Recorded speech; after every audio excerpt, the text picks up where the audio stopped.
क्या है? हो गया। चलिए और आप शुरू कर सकते हैं। सर आप हिंदी में कंफर्टेबल, मतलब हिंदी में कोई दिक्कत नहीं है ना? मुझे दिक्कत नहीं है, हाँ, बिल्कुल दिक्कत नहीं। क्योंकि मेरा प्राइमरी जो ऑडियंस है वो हिंदी है। ठीक है, 20% 20 से 25% लोग अंग्रेजी हैं जो हिंदी समझ लेते हैं।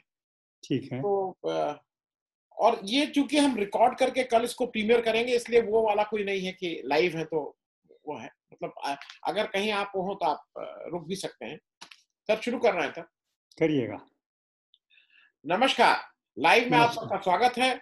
आज हमारे साथ, मतलब जिसको देख के, जिसको सुन के आज देश गर्व करता है, हम गर्व करते हैं, गांधी जी के पौत्र राजमोहन गांधी जी हैं। और राजमोहन गांधी जी के बारे में एक चीज और बता दूं, जो लोग, क्योंकि गांधी जी इतना बड़ा सूरज हो जाते हैं कि उनके सामने कोई और छोटा वाला जो ग्रह वो उसको नहीं पता लगता है। तो एक बृहस्पति की तरह एक राजगोपालाचार्य जी भी थे। ये वो इनका सौभाग्यशाली है कि वो इनके नाना थे। तो बाबा गांधी जी, नाना राजगोपालाचारी, हम ऐसे व्यक्ति से बात कर रहे हैं। आपका बहुत बहुत स्वागत है और समय देने के लिए बहुत बहुत धन्यवाद। हम लोग एक सीरीज शुरू किए हैं जिसमें हम लोग ये कहते हैं कि Gandhi an answer to all our problems. आज आज केवल हिंदुस्तान नहीं, दुनिया की किसी भी जगह, किसी भी कोने में अगर अगर गांधी के उठा लें तो शायद सब मर्जों की एक दवा है, रामबाण है। आज हम आपसे राजमोहन भाई साहब सिर्फ बात करेंगे थोड़ा उनके यूथ वाले उस पे, क्योंकि उन्होंने स्टूडेंट्स को बहुत तवज्जो दी थी। अ, मेरे पास जो वो हैं, आप जिस स्कूल से पास आउट हैं, सेंट स्टीफन से, अभी वो बहुत इलीट का स्कूल माना जाता है। ऐसा माना जाता है कि वो अंग्रेजों का है और कुछ कुछ उसमें एक जनरल ये है कि क्रिश्चियंस हैं और ये सब है। लेकिन कम लोगों को पता है कि वहां पे लाला हरदयाल और छोटू राम है उसके एल्मनाई। कम लोगों को पता है कि गांधी ने जब पहली बार इस देश के छात्रों को एड्रेस किया तो वो सेंट स्टीफन था। मैं वहीं से शुरू करूंगा, क्योंकि गांधी जब हिंदुस्तान वापस आए साउथ अफ्रीका से, तो अप्रैल 12 से अप्रैल 14 तक 1915 में वहां रुके। तो वहां की कुछ आप चर्चा से मैं शुरू करना चाहूंगा। सेंट स्टीफन से उन्होंने छात्रों से क्या कहा, कितने दिन रुके, क्या रहा? तो ये गांधी जब भारत आए 1915 में, उसके बाद फिर दिल्ली भी आए। और दिल्ली में सेंट स्टीफेंस के एक प्रिंसिपल हुआ करते थे, प्रिंसिपल S.K. रुद्रा। और कईयों को पता नहीं है कि जो नॉन कोऑपरेशन का आंदोलन जब गांधी जी ने 1920 में शुरू किया, और उसकी शुरुआत एक खत से हुई, एक पत्र से जो उन्होंने वाइसरॉय को लिखा था। और वो जो पत्र गांधी ने लिखा था वाइसरॉय को, वो प्रिंसिपल रुद्रा के घर में ड्राफ्ट किया था, सेंट स्टीफेंस की। अच्छा अच्छा, जी ये हाँ, अच्छा सेंट स्टीफेंस के प्रिंसिपल के घर में ये विद्रोह का खत गांधी ने लिखा था। ये भी एक इतिहास में लोगों को जानने की शायद जरूरत है। अच्छा, एक और खूबी है शायद, और क्या एक और दिलचस्प घटना। उस जमाने में एक विद्यार्थी हुआ करता था सेंट स्टीफेंस में, उसका नाम था बृज कृष्ण चांदीवाला। अच्छा और बृज कृष्ण चांदीवाला ने कॉलेज छोड़ दिया और जीवन भर वो गांधी के साथ, गांधी के दिल्ली एजेंट बन गए बृज कृष्ण चांदीवाला। अच्छा और बृज कृष्ण जी के नाम से उन्होंने फिर चांदीवाला नाम भी शायद ज्यादा उसका उपयोग नहीं किया। और उन्होंने कई किताबें भी लिखी हैं गांधी जी की। तो उस जमाने में कई हजारों विद्यार्थी देश भर में कॉलेज छोड़ करके आज़ादी की लड़ाई में शामिल हो गए। उनमें से एक ये बृज कृष्ण थे, वो सेंट स्टीफेंस का एक विद्यार्थी था। तो ये ज़रूर जानने योग्य बात है कि 1919, 1920, 1921 से भारत के जो युवा थे कई कॉलेज में देश भर में, फिर वो उन्होंने पढ़ाई छोड़ दी, एक संग्राम में शामिल हो गए, और कई लोग तो फिर आजीवन टिक गए उस संग्राम में। तो क्योंकि ये इंटरेस्टिंग है, सेंट स्टीफेंस को जनरली ये माना जाता है कि अंग्रेजों का है, अंग्रेजी बोलते हैं। सर एक और इंटरेस्टिंग है जिसपे आपसे थोड़ा जानना चाहेंगे कि C.F. एंड्रूज आप लोगों के, मतलब सेंट स्टीफेंस की फैकल्टी हुआ करते थे, पढ़ाते थे, शायद फिलोसफी या अंग्रेजी जो भी पढ़ाते थे, वो आप थोड़ा बताएंगे। और ऐसा कहा जाता है, जो मैंने पढ़ा है, कि गोखले जी के कहने पे वो जब साउथ अफ्रीका गए गांधी जी के पास, और उस आंदोलन में कुछ लास्ट के टाइम में वो शिरकत किए, और वो इंस्ट्रूमेंटल थे गांधी जी को काफी कुछ परसुएट करके कि तुम्हारी जरूरत हिंदुस्तान में भी है। साउथ अफ्रीका में आंदोलन कर रहे हो, लेकिन आज शायद हिंदुस्तान को ज्यादा जरूरत है, और वो भी हाँ इंस्ट्रूमेंटल थे उनको लाने में। इसमें कुछ हाँ तथ्य? हाँ, इसमें भी कुछ ज़रूर ये तथ्य है। और वैसे गोखले स्वयं ने बहुत आग्रह किया था।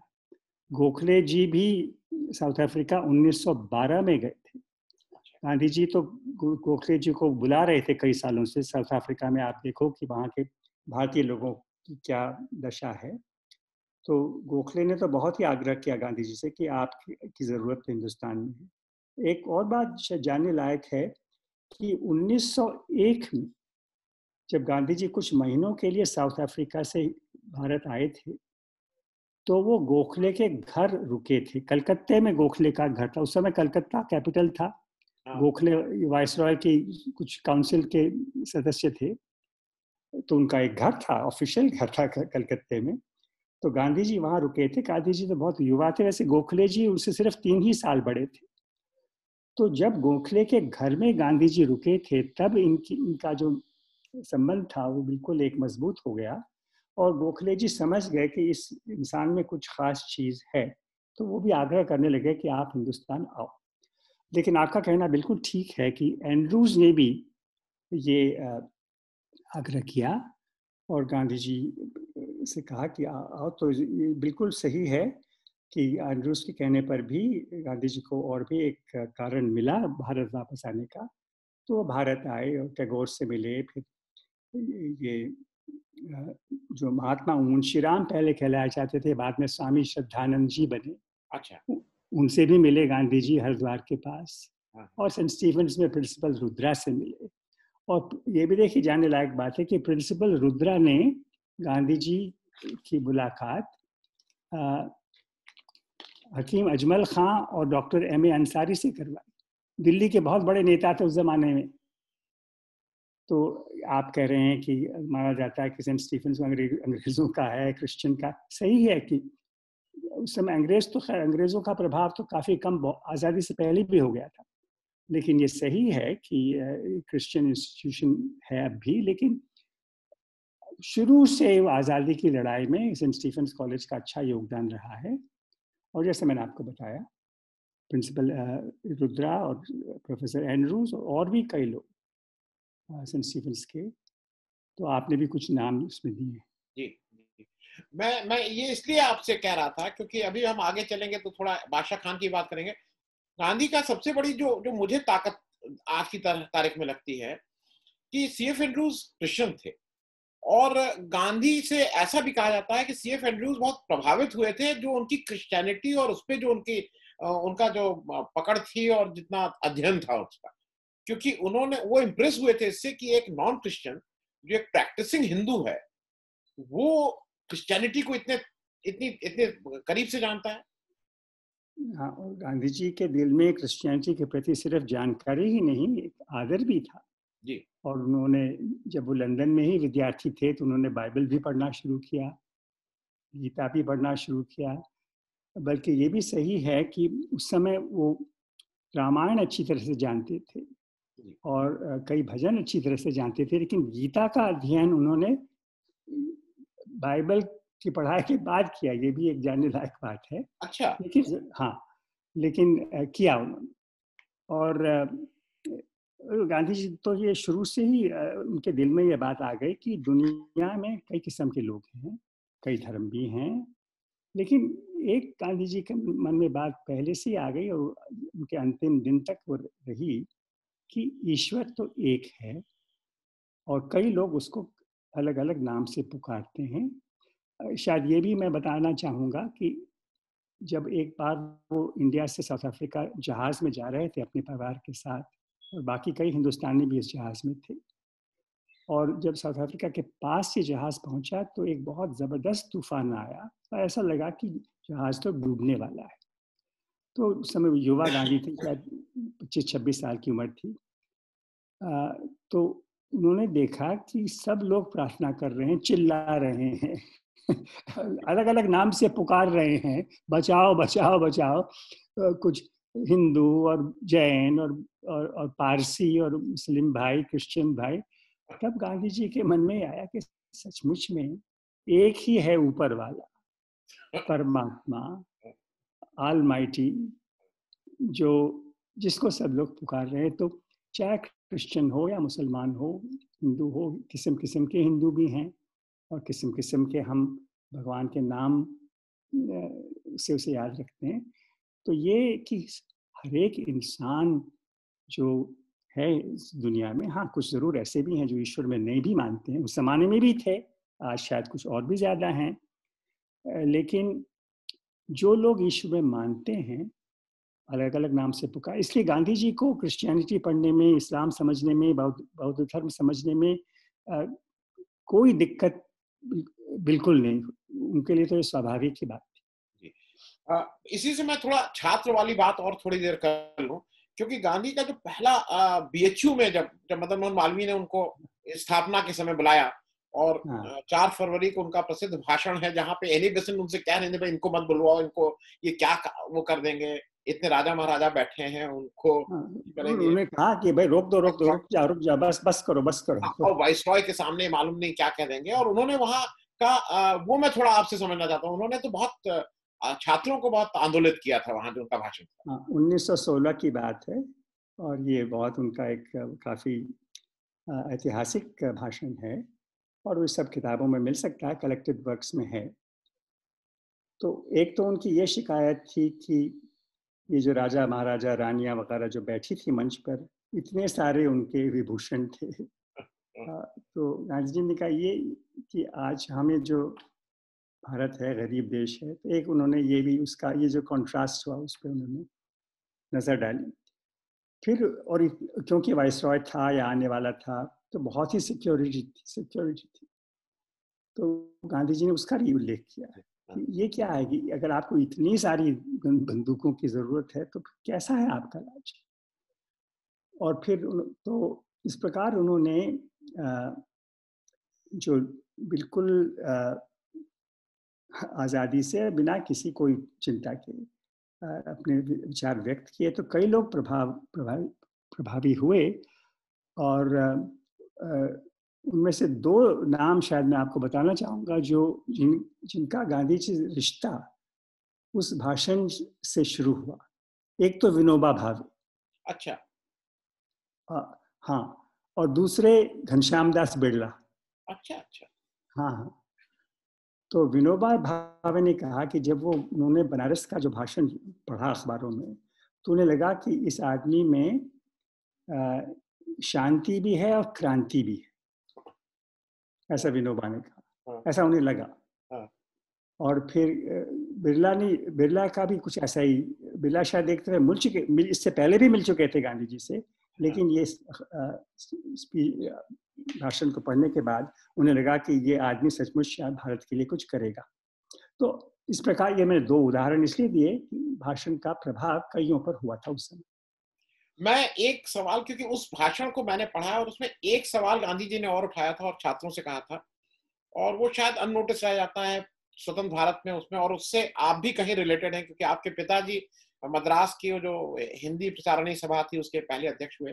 हाँ। भाषा के सवाल पे वहां पे गांधी ने कहा था कि ये जो स्टूडेंट्स हैं, ये जो भाषा आज तुम लोग जो शिक्षा प्राप्त कर रहे हो, 6 साल आपके खराब होते हैं। उन्होंने साफ साफ कहा था कि in India as he reaches his knowledge through English language he loses 6 years। ये भाषा समझने में 6 साल खराब होते हैं। और उन्होंने फिर कहा था कि हर स्टूडेंट का मल्टीप्लाई कर लो और कर लो, कितना देश के का कितना वो नुकसान हो रहा है। तो भाषा के सवाल पे भी गांधी स्पष्ट थे, इसका मतलब शुरू से बिल्कुल शुरू से स्पष्ट थे और ये इस पे दोहराते रहे जिंदगी भर। तो और वो तो ये भी चाहते थे कि सचमुच में लोग अपनी भाषा में पढ़ाई पहले शुरू करें, अंग्रेजी बाद में सीखें, लेकिन अपनी मातृभाषा में ही पढ़ाई उनकी होनी चाहिए। एक थोड़ा व्यक्तिगत प्रश्न है, मैं लिबर्टी ले रहा हूं इस समय। गांधी को याद करते हुए उस आजादी के साथ गांधी ने कहा था प्रश्न बेझिझक होकर पूछो। आप वो थे जिसकी मदर टंग अगर बोले अंग्रेजी में तो तमिल, अगर फादर टंग बोले तो गुजराती, और अगर भारत की भाषा बोले तो हिंदी, और अंग्रेजी का मतलब वैसे देखें तो आज आप अंग्रेजी में पढ़ाना पड़ता है वो सब। तो आप कैसे बैलेंस किए? क्योंकि ये हिंदी उस समय तो तमिल, जब देश आजाद हुआ तो मद्रास या तमिलनाडु तो उस समय का प्रांत था, उसमें बहुत भाषा का आंदोलन चला था। तो आप लोगों को कभी दिक्कत नहीं होती थी घर में? नहीं, क्यों? अच्छा, एक मैं आपको बताना चाहूँगा कि मेरा जन्म तो दिल्ली का है और मेरे पिताजी देवदास गांधी, गांधी जी के चौथे पुत्र, चौथे और आखिरी पुत्र, वो हिंदुस्तान टाइम्स के संपादक पता थे लगा। कई सालों तक। हिंदुस्तान टाइम्स में वो 1933 से 1957 तक, जहाँ पे उनका देहांत मृत्यु हुआ। तक, हाँ, मृत्यु तक वहीं तो दिल्ली में ही मेरी रहते थे। बड़ी बहन, मैं और फिर मेरा भाई गोपाल, जी। और एक मेरे से कुछ छोटा भाई रामचंद्र, जो इस समय नहीं है, उसका जन्म मद्रास में हुआ था, आजकल चेन्नई कहते हैं, लेकिन बाकी तीन जो बच्चे थे मेरे माँ बाप के, हम तीनों का जन्म दिल्ली का है। दिल्ली। तो दिल्ली में ही हम पले, और तो पर पंजाबी एक भाषा और जुड़ गई आपके उसमें। पंजाबी भाषा तो आई एक और जुड़ गई आपके। नहीं, और कई भाषाएं जुड़ गई हैं, लेकिन मैं इतना बताना चाहूँगा जी।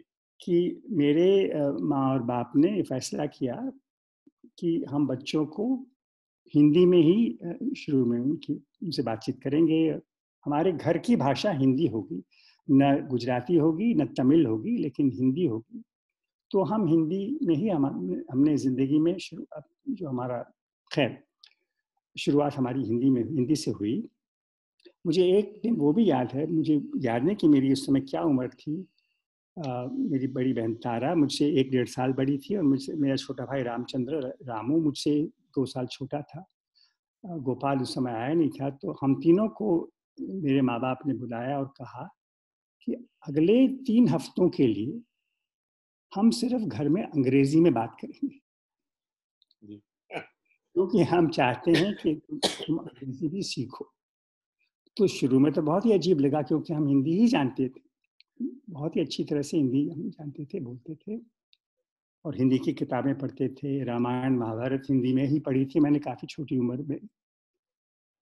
लेकिन आ, फिर अंग्रेजी बोलने की भी आदत हो गई है, तो फिर ईश्वर की कृपा से और औरों की मदद से और ऐसा सहयोग बना कि हम सब अंग्रेजी भी सीख गए, हिंदी भी सीख गए। मैं तो इतना अच्छा नहीं हूँ, लेकिन मेरा जो भाई गोपाल है, वो इतनी सुंदर हिंदी बोलता है, इतनी बढ़िया उर्दू बोलता है, बांग्ला बोलता है, तमिल बोलता है, गुजराती बोलता है। तो मुझ में वो क्षमता नहीं है, लेकिन मैं थोड़ी बहुत समझ तो लेता हूँ और भाषाएं, गुजराती, तमिल वगैरह, लेकिन थोड़ी बहुत हिंदी बोल लेता हूँ और अंग्रेजी बोल लेता जी। मैं इसी इसी सफर को थोड़ा, मैं क्योंकि मैं सिलसिलेवार चल रहा हूँ। 1942 में जब फिर से क्विट इंडिया हुआ तो हिंदू कॉलेज रामजस और सेंट स्टीफेंस, उसके मतलब वहां पे बहुत आंदोलन हुआ था। और हूँ। वो बिल्कुल ठीक से है कि जब वो आंदोलन हुआ, उसके बाद वहां के जो वीसी थे सर मॉरिस, उनको वाइसरॉय ने या गवर्नर जो भी थे, उन्होंने लिखा कि भाई आपके यहाँ आंदोलन हुआ है, छात्रों के ऊपर कुछ करिए। लेकिन उस अंग्रेज वीसी ने भी उस शिक्षक का धर्म निभाते हुए कोई एक्शन नहीं लिया था स्टूडेंट्स के ऊपर। क्योंकि ये मैं इसलिए समझना चाह रहा हूं, आज की तारीख में हमारे यहाँ वीसी बुला नहीं लेता है, छावनी बनी रहती है हाँ, पुलिस की यूनिवर्सिटी के अंदर। तो हम्म, आप लोगों को उस समय ये नहीं था कि सेंट स्टीफेंस इस तरह से ग्रो कर रहा था, मतलब नहीं नहीं, वीसी जो हम था देखिए, अभिभावक के रूप में कार्य करता था। मैं तो सेंट स्टीफेंस 1942 के कई सालों बाद गया। मैं तो आज़ाद भारत में गया 1951 से, इसलिए 1942 का अनुभव मेरा सीधा अनुभव नहीं है। लेकिन आपने जो बताया है वो बहुत ही जानने लायक बात है कि अंग्रेज मॉरिस क्वायर जो वाइस चांसलर था, फिर भी उसने जो व्यक्तिगत आज़ादी बोलने की उसने कायम रखी और उसका बचाव किया। तो ये अच्छा उदाहरण है, अच्छी मिसाल है। और ये बनारस बीएचयू में भी ऐसा ही हुआ 1942 वगैरह में भी, वहाँ भी। तो कई यूनिवर्सिटीज़ में और शायद जो प्रिंसिपल साहब थे सुशील कुमार रुद्रा साहब, उनको भी मतलब उन्होंने भी प्रोटेक्ट किया था स्टूडेंट्स को, और उनको फिर छोड़ दिया गया था, उनको हटाया नहीं गया था। नहीं आज की नहीं तारीख में नहीं, कोई हिम्मत ही नहीं हटाने का करता। सवाल नहीं। उस समय देखिए, हम ज़रूर अंग्रेज़ों ने एक बहुत ही एक्सप्लॉयटेशन किया हमारे भारत में, वो सब जानते हैं। और ये भारतवासियों के दिल में, मन में एक ख्याल आ गया कि हम कुछ कम हैं औरों से, तो वो जो इन्फीरियॉरिटी फिजूल की, वो तो निकाल ली गांधी जी ने, औरों की मदद से वो चली गई ईश्वर की कृपा से। लेकिन अंग्रेज जब थे हमारे देश में, तो कई इंस्टीट्यूशंस काफ़ी आज़ाद थे, कॉलेज भी, यूनिवर्सिटीज़ भी, अखबार भी। देखिए, हम आज़ादी के बीच बीच में कई बार अखबारों पर भी पाबंदियां आई, ज़रूर। और मेरे पिताजी भी कई बार जेल में गए। लेकिन अगर हम आज उस समय के अखबार पढ़ते हैं और देखते हैं कि किस आज़ादी से लोग लिख पाते थे, सिर्फ अंग्रेज़ी में ही नहीं, जो हिंदी और बांग्ला में और भाषाओं में जो हमारे अखबार छपते थे, बहुत ही आज़ादी से लोग अपने विचार रखते थे। नहीं, और जब वो आप अध्ययन करें तो गांधी की एक बात जो समझ में आती है, जो आज की तारीख में शायद उतनी क्लियर नहीं लोगों को, जब वो कहते थे ना पाप और पापी का डिफरेंस करते थे, हाँ हाँ हाँ। जब वो जैसे आज समझ में आता है कि पाकिस्तानी और पाकिस्तान अलग दो चीजें हैं। मैं पाकिस्तान से मेरा झगड़ा हो सकता है, पाकिस्तानी से नहीं। मेरा झगड़ा चीनी से नहीं हो सकता है, चीन से हो सकता है। ये इतनी डिफरेंस। बहुत ही आपने रेलेवेंट बात कर दी है अनिल जी। और क्योंकि मैं तो बल्कि ये कहूँगा कि पाकिस्तान से भी हमारा झगड़ा नहीं है, पाकिस्तान की सरकार से। हाँ, हाँ। पाकिस्तान की सरकार से झगड़ा है, पाकिस्तान की फौज के साथ हमारा संघर्ष भी हो सकता है, लेकिन हमें पाकिस्तान की जनता के साथ झगड़ा नहीं, चीन की जनता के साथ झगड़ा नहीं। जो ये पाप और पापी में जो भेद है, आपने बताया अंतर है, तो ये बहुत ही ज़रूरी चीज़ है। और ये तो हमें गांधी जी ने अच्छी तरह से सिखाई है, औरों ने भी सिखाई है, लेकिन इससे हमें भूलना नहीं। जी। एक जो गांधी जी के बहुत, मतलब गांधी जी ने पूरा आंदोलन ही गांधी के साथ था। और गांधी का एक जो हम लोगों को जो हरदम जिसने देखा है, उसको हीरो की तरह हम लोग देखते थे, वो खान अब्दुल गफ्फार खान साहब थे। थोड़ा उनमें रोमांटिसिज्म, थोड़ा उनमें एक ताकत, और थोड़ा उसमें ये कि ताकतवर होते हुए भी नॉन वायलेंट होना। अगर कोई एक 4 फीट का आदमी नॉन वायलेंट है तो ये लगता है कि भाई तुम्हें ताकत ही नहीं, तुम कौन से। एक 6.5 फीट का पठान जो लंबा चौड़ा, वो नॉन वायलेंट है। आपने उनके ऊपर पुस्तक चुनते समय क्यों, आपने उन पे पुस्तक क्यों ली? तो जो आपकी पुस्तक है Ghaffar Khan non violent, yes yes, non violent badshah of Pakistan ji. तो ये आपने इनको, ये भी आपको मतलब क्यों इनका विषय? उनके गांधी जी के बहुत से लोग ऐसे थे जो। तो देखिए, जब मैं 10 साल का था, अपने माँ बाप के साथ दिल्ली में था, तो बादशाह खान, खान अब्दुल गफ्फार खान, जिसे सीमांत गांधी भी कहा जाता है, और वो उनके बड़े भाई जैसे डॉक्टर खान साहब, जो कुछ सालों के लिए नॉर्थ वेस्ट फ्रंटियर के मुख्यमंत्री भी रहे, वो दोनों हमारे घर में रुके थे जब मैं 10 साल का था। अच्छा। हाँ, हमारे घर में ठहरे थे कुछ दिनों के। अच्छा, क्योंकि मेरे पिता देवदास गांधी जा चुके, वो तो बादशाह खान के साथ जेल में भी थे, और फिर उन्होंने बादशाह फ्रंटियर प्रोविंस का दौरा भी किया था, तो वो अच्छे मित्र थे बादशाह खान के। तो मेरा रिश्ता इनसे बहुत पुराना है।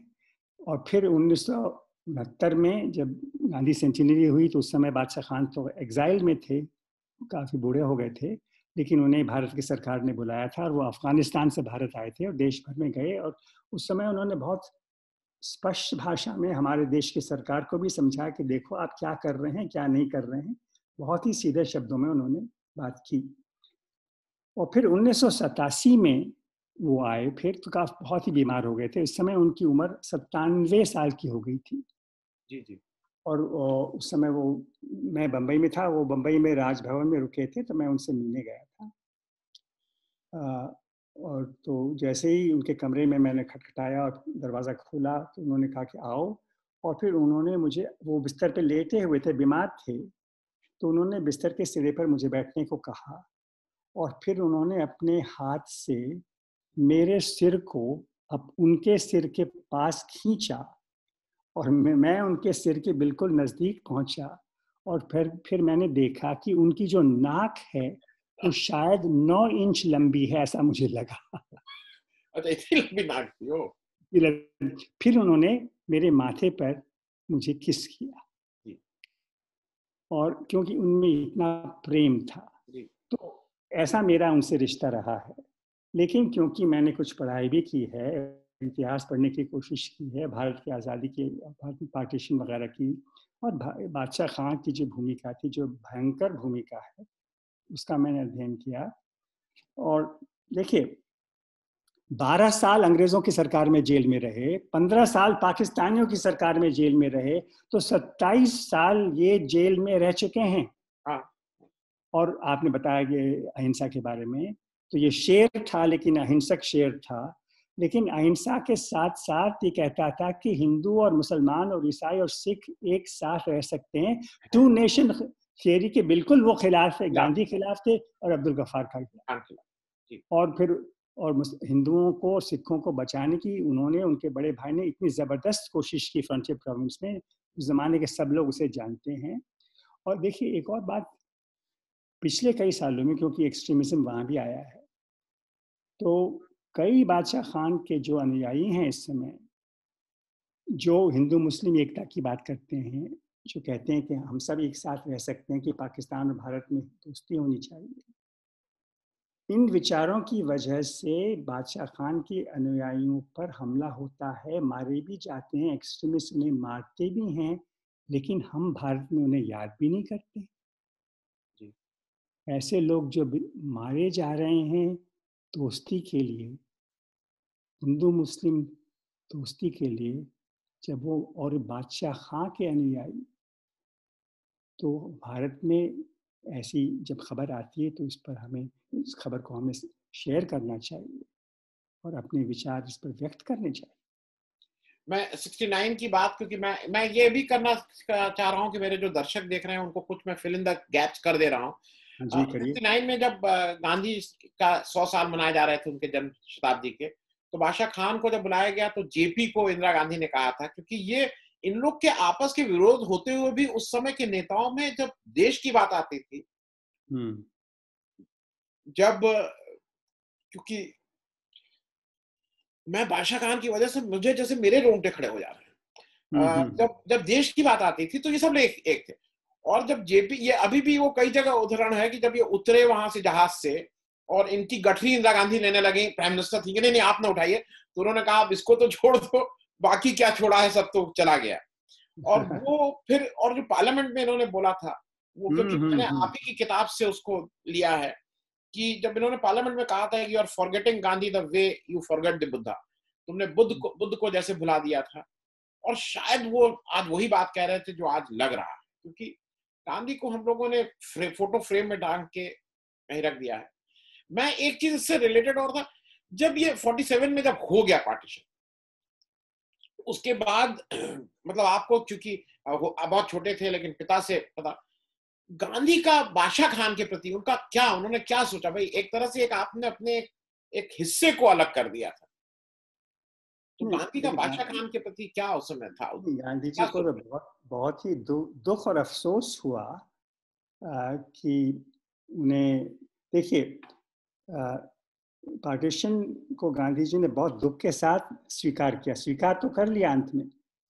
पटेल का आग्रह था, जवाहरलाल का आग्रह था, औरों का भी आग्रह था, और बल्कि पब्लिक ओपिनियन भी उसके पक्ष में था। तो बहुत दुख के साथ गांधी ने स्वीकार तो किया, बादशाह खान ने भी बहुत ही दुख के साथ स्वीकार किया।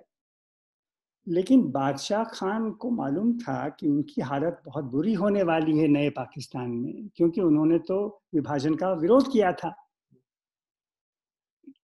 तो गांधी भी ये जानते थे, तो गांधी को तो ये एहसास था कि हम इसे बिट्रे कर रहे हैं। जी, जी, जी, बिट्रे का अच्छा हिंदी शब्द क्या है? विश्वासघात है एक तरह हाँ, से। विश्वासघात है। तो गांधी के दिल में ये ज्ञान था, ये जानकारी थी कि हम ये कर रहे हैं, मैं शायद कर रहा हूँ। वैसे उन्होंने पटेल और नेहरू से बहुत ही आग्रह किया कि माउंटबेटन से कुछ शर्तें मांग, कि कि ठीक है, पाक कि फ्रंटियर प्रोविंस को कुछ ऑटोनॉमी मिलनी चाहिए, इसके लिए संघर्ष करो। लेकिन उन्होंने नहीं किया। नेहरू और पटेल ने कहा कि देखिए इतने सारे और भी मसले हैं, सब सेटल हो चुके हैं, आप अब इसको नए मसले मत उठाइए। तो ये भी गांधी जी को बहुत दुख हुआ, लेकिन ये ज़रूर एक विश्वासघात हुआ। तो और गांधी जी ने भी अपने आप को गिल्टी महसूस किया कि वो उसे रोक नहीं पा रहे हैं। तो और वो जुलाई तक मिले थे, जुलाई तक बादशाह खान दिल्ली में भी थे, अगस्त में, उसके बाद तो वो मिले नहीं। तो और फिर एक हरिदेव शर्मा एक स्कॉलर हुआ करते थे दिल्ली में, अपने हैं, वो गए थे जब बादशाह खान काबुल में थे एग्जाइल में 1965, 66, 67, 68 में। तो हरिदेव शर्मा ने एक इंटरव्यू किया उस समय बादशाह खान से पार्टीशन के बारे में, कैसे स्वीकार किया। तो गांधी जी ने जब स्वीकार कर लिया तो आपको कैसा लगा, उन्होंने पूछा। तो बादशाह खान ने उनसे कहा, ये लाइब्रेरी में ओरल हिस्ट्री ट्रांसक्रिप्ट मौजूद है। तो उसमें उन्होंने कहा कि जब सब लोग एक साथ हो गए थे तो गांधी जी वॉज हेल्पलेस। तो क्या कर सकते थे जब सब लोग उस पक्ष पे थे। इसलिए बादशाह खान का दिल तो बड़ा था, तो उन्होंने ज़रूर वो दुखी हुए। और जब वो इंदिरा जी से मिले 1969 में, तो उन्होंने कहा कि देखो तुम्हारे पिताजी ने और सरदार पटेल ने गांधी जी के पीठ के पीछे ऐसा सब कुछ कर दिया। ऐसा कहा इंदिरा से, साफ मुंह इंदिरा के मुंह, लेकिन इंदिरा जी ने स्वीकार कर लिया कि हाँ ऐसा हुआ। और फिर इंदिरा जी ने जो एम्बेसडर्स थे हमारे अफगानिस्तान में, उनसे कहा कि देखो जो कुछ आप करें अफगानिस्तान में, लेकिन बादशाह खां को आप अच्छी तरह से देखिए, जो कुछ इनके लिए किया जा सकता है करिएगा।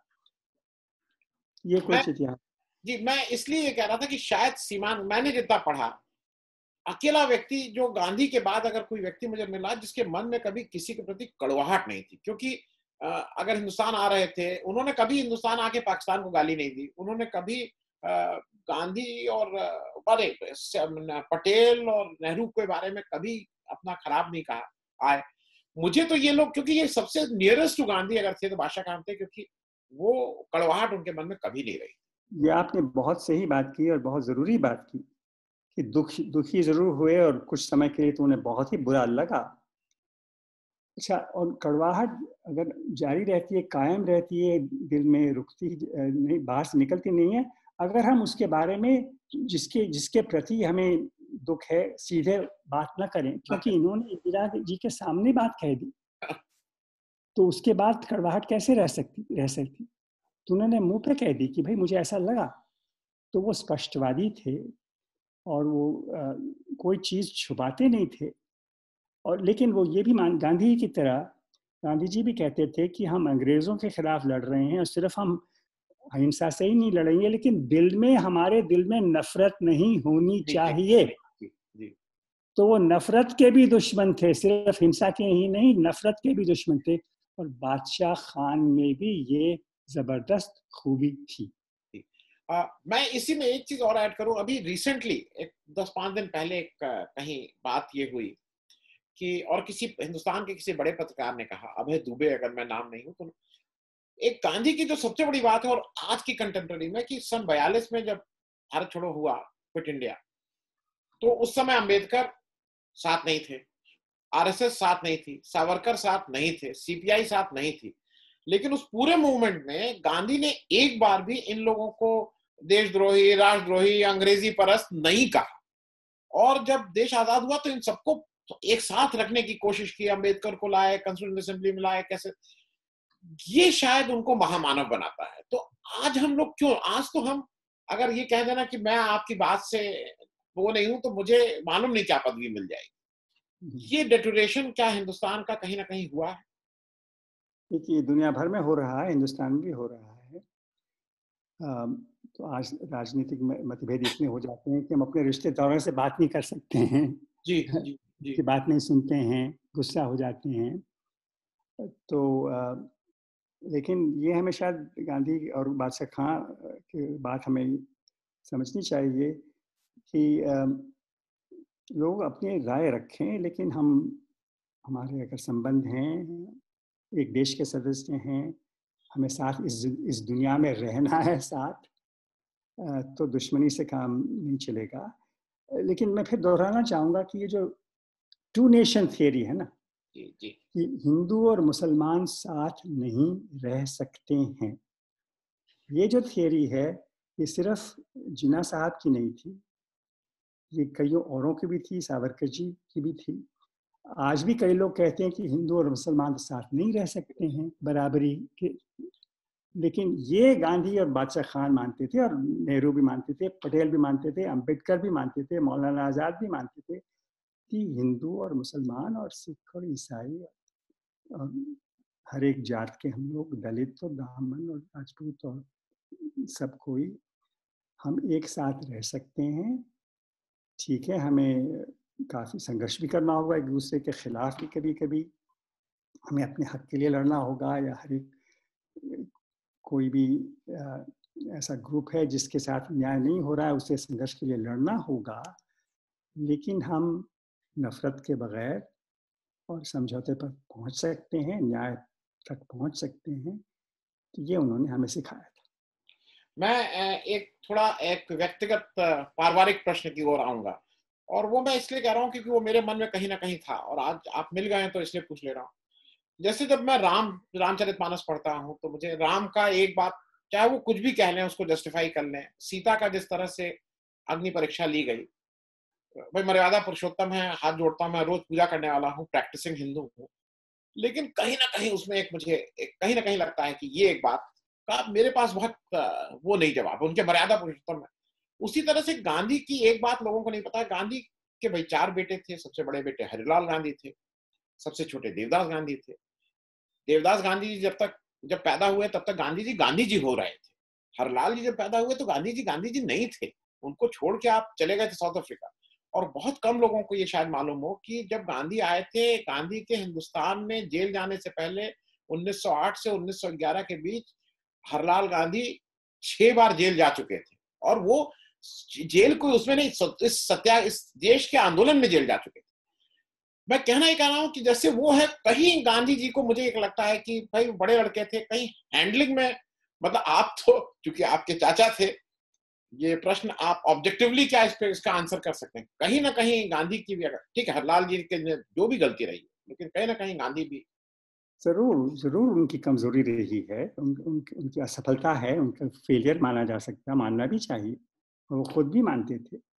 देखिए, गांधी, बादशाह खान जबरदस्त इंसान थे, लेकिन इंसान थे, तो हर इंसान में कमियां तो होती ही हैं, और ज़रूर ये इतिहास तो बताएगा, और बिल्कुल स्पष्ट है कि हरिलाल जी को जितना वो कर सकते थे नहीं कर पाए, और हरिलाल के जीवन में जो दुख आए, तकलीफ आए, उसमें ज़रूर गांधी जी की भी जिम्मेदारी है, ऐसा तो खुद स्वीकार करेंगे, मैं तो ज़रूर करता हूँ।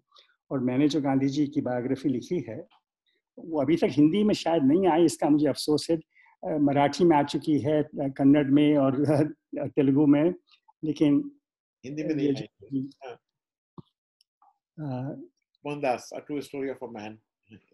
यस। हाँ तो जी इसमें भी इसका उल्लेख है, और फादर सन का जो रिश्ता है, अ, उसकी उसमें जो गांधी जी की कमियां रही हैं उसके बारे में भी मैंने लिखा है, तो उसको छिपाने में कोई जरूरत नहीं है, तो बिल्कुल सही है। जी।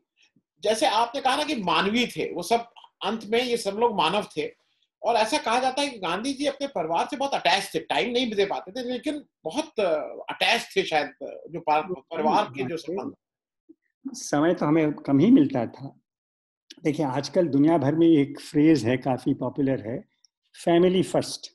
जी कोई भी आदमी हो, बिजनेसमैन हो, पॉलिटिशियन हो, उसका पहला कायदा होना चाहिए फैमिली फर्स्ट। तो ये गांधी जी का नहीं था। होना चाहिए था या नहीं वो अलग चीज है, कि जो हकीकत है कि वो नहीं था, फैमिली फर्स्ट नहीं। लेकिन जरूर आपने जैसे कहा, उनकी ये कोशिश रही कि वो भारत को ही एक परिवार बना दें। जी भारत के कई लोगों से दोस्ती की, हिंदुओं से, मुसलमानों से, ईसाइयों से, गरीब से, अमीर से, दलित से, ब्राह्मण से, सबसे दोस्ती की, क्योंकि उनका उनका ये मकसद था कि भारत एक बन जाए, एक परिवार बन जाए।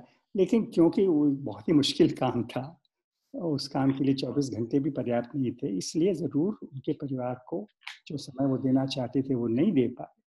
लेकिन जब वो मिलते थे अपने बच्चों से, अपने पोतों से, पोतियों से, तो बहुत ही प्यार से, स्नेह से, तो ये तो हम सबका तो ये निजी अनुभव है कि उनका प्यार बहुत ही गहरा था। ये तो हम जानते हैं। नहीं, आपको कोई याद, आपकी याद अपने बाबा की जो वो आप, तो कई यादें हैं, उसका तो हम अलग इंटरव्यू हाँ, हाँ, हाँ, ठीक करेंगे। है। लेकिन मैं एक इसी से एक रिलेटेड है, 30 जनवरी 1948 जिस दिन ये हुआ, तो आप दिल्ली थे, और जी, आपको कब सूचना मिली और कैसे, मतलब आप लोग कैसे सूचना को आपने कैसे लिया, वहां भाग के गए, क्या किए? तो देखिए, जब रामू और मैं, मेरा भाई रामू, हम साथ वापस घर पहुँचे, 5:30 पौने 6 के करीब रहा होगा। तब मेरे पिताजी के एक सेक्रेटरी थे, काली प्रसाद जी, वो हमें मिले। उन्होंने कहा कि मैं आपको ले जाना चाहता हूँ कहीं, क्योंकि गांधी जी पर गोली लगी है। ये नहीं बताया कि वो ज़िंदा हैं कि नहीं है, उन्हें भी शायद मालूम नहीं था। तो एक गाड़ी में वो हमें ले गए और बिरला हाउस, और वहाँ बहुत ही भीड़ थी। तो हम अंदर जाने की कोशिश की, लेकिन लोगों ने रोकने की भी कोशिश की, कैसे उनको किसी को पता होगा कि हम उनके पोते हैं, क्या हैं। जी। किसी तरह से हम घुस गए, और तब देखा मैंने, मेरे भाई ने, कि वो फर्श पे लेटे हुए हैं।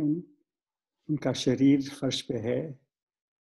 तो एक छोटी सी दरी थी, उस पर सफ़ेद खादी की, और तो ये स्पष्ट था कि वो अब जिंदा तो नहीं है। मैं 12 साल का था, मेरा भाई 10 साल का था, रामचंद्र। और क्योंकि ये हम सब जानते थे कि ये सचमुच में बहुत ही, और मैं जानता था, मुझे ऐसा लग रहा था कि ये कुछ अजीब किस्म का ही इंसान है। और काफ़ी उसी से कुछ पहले उनका एक अनशन भी हुआ था, एक जी। ज़बरदस्त अनशन, हाँ, और उससे काफ़ी शांति भी दिल्ली में आ गई थी। आ गए। तो ये आदमी पराक्रम कर सकता है, ऐसा भी मुझे पता था। तो तो मुझे ऐसा लगा कि हो सकता है कि ये शायद अब खड़े उठकर चलने भी लगेगा। ऐसा, ऐसे मेरे ख्याल आए। जी। फिर मैं कुछ दिनों बाद, जब राजघाट में वो हुआ, और फिर अ, उनकी अस्थि हम रेलगाड़ी से दिल्ली से इलाहाबाद तक, प्रयाग तक ले गए, और उसका विसर्जन हुआ। फिर तब मुझे लगा कि अब कुछ ये वापस जिंदा नहीं होने वाले हैं। तो बचपन में मेरे ऐसे अजीब ख्याल थे कि ये मौत पर भी इसकी वजह हो सकती है, लेकिन वो तो एक सपना था। गांधी के जो अंतिम संस्कार था, मैं इसलिए पूछ ले रहा हूँ क्योंकि ये मुझे कहीं नहीं मिला, वो 13 ही हुई थी कि उसको 3 दिन वाला आर्य समाज ढंग से किया गया था वो? नहीं, जी। 13वीं, 13, हाँ जी, 13 दिन के बाद, हुई हुई हुआ था वो। 13 दिन के बाद अस्थि अस्थि विसर्जन। हाँ, तो मतलब 13 दिन वाला मॉर्निंग जो हाँ, एक जो हिंदू धर्म के हिसाब से है, वो उन्होंने। देखिए, हिंदू धर्म में भी कई जी। हाँ, रिवाज होते हैं, अलग लेकिन प्रैक्टिस। जरूर इस प्रकार ऐसा किया गया था। अगले दिन तो वो क्रिमेशन हुआ राजघाट में। 30 को हत्या हुई, 31 को क्रिमेशन हुआ, और शायद 12 फरवरी को प्रयाग में विसर्जन। चलते चलते अंतिम प्रश्न आपसे एक पूछ लेंगे क्योंकि वो राजनीति वाला प्रश्न है। एक हिंदुस्तान में एक फैमिली को अगर आप आज की तारीख में कहना कि गांधी फैमिली, तो गांधी फैमिली का एक, उसको हाईजैक कह लें या उनके सत्कर्म कह लें, क्योंकि उन्होंने भी देश के लिए बहुत किया, 2 लोग उनके यहाँ हत्या हुई, लोग मारे गए। मैं उनको कम नहीं कर रहा हूं, उनके उनके बलिदान को या उसको, लेकिन गांधी फैमिली के नाम से आज कोई एक दूसरी फैमिली का नाम आता है। तो कभी कभी आप लोगों को नहीं लगता है जब आप लोग आपस में मिलते हैं कि भाई गांधी तो आप लोग हैं, लेकिन देश में आज गांधी को दूसरे, एक दूसरी फैमिली को ही गांधी फैमिली हो गई? ये बहुत ही अच्छा सवाल है आपका। उसका मैं जवाब इस प्रकार देता हूँ।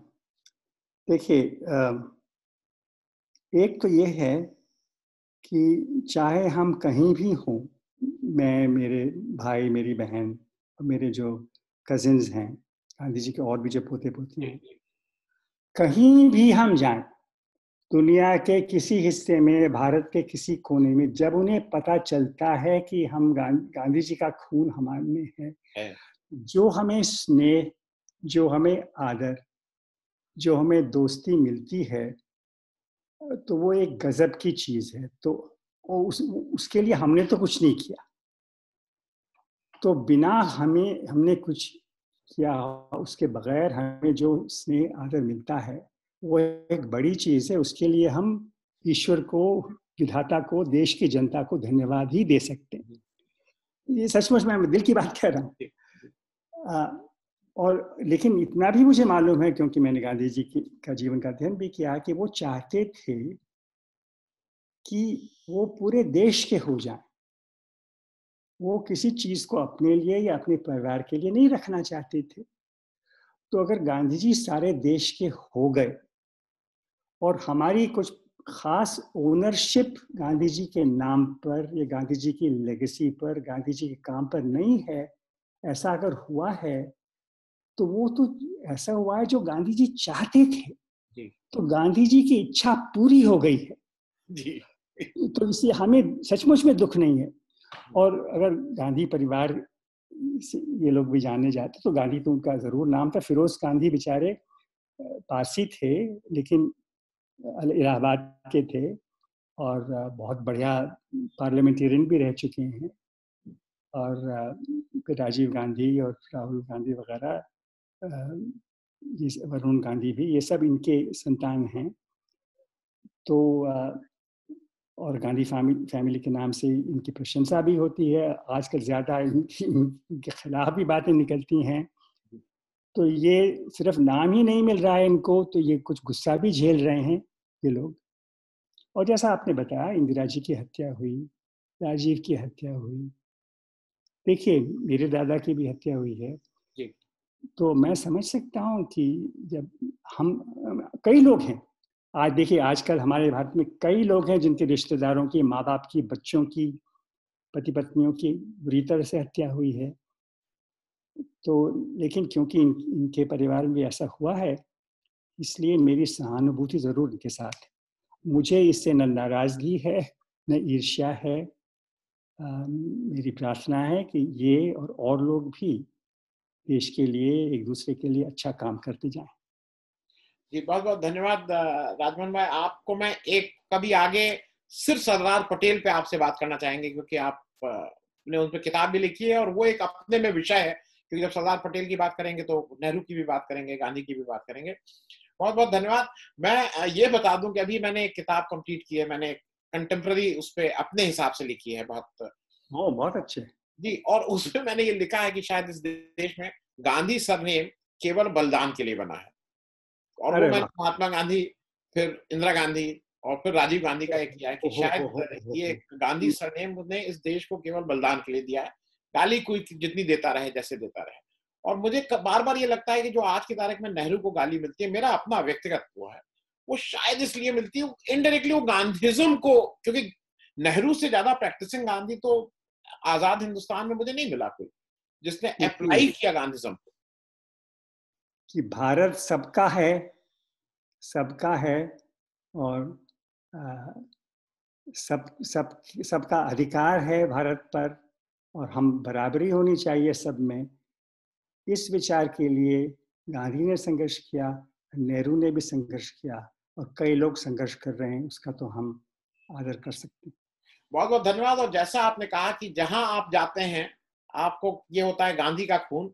मैं बहुत तो दुनिया नहीं देखा है, लेकिन जितनी दुनिया मैंने देखी और मेरे मित्रों ने और मेरे घर वालों ने देखी है, दुनिया के किसी कोने में जाएं, जब पता लगता है कि गांधी के देश से हैं, तो वो स्नेह और वो आदर हम लोगों को भी।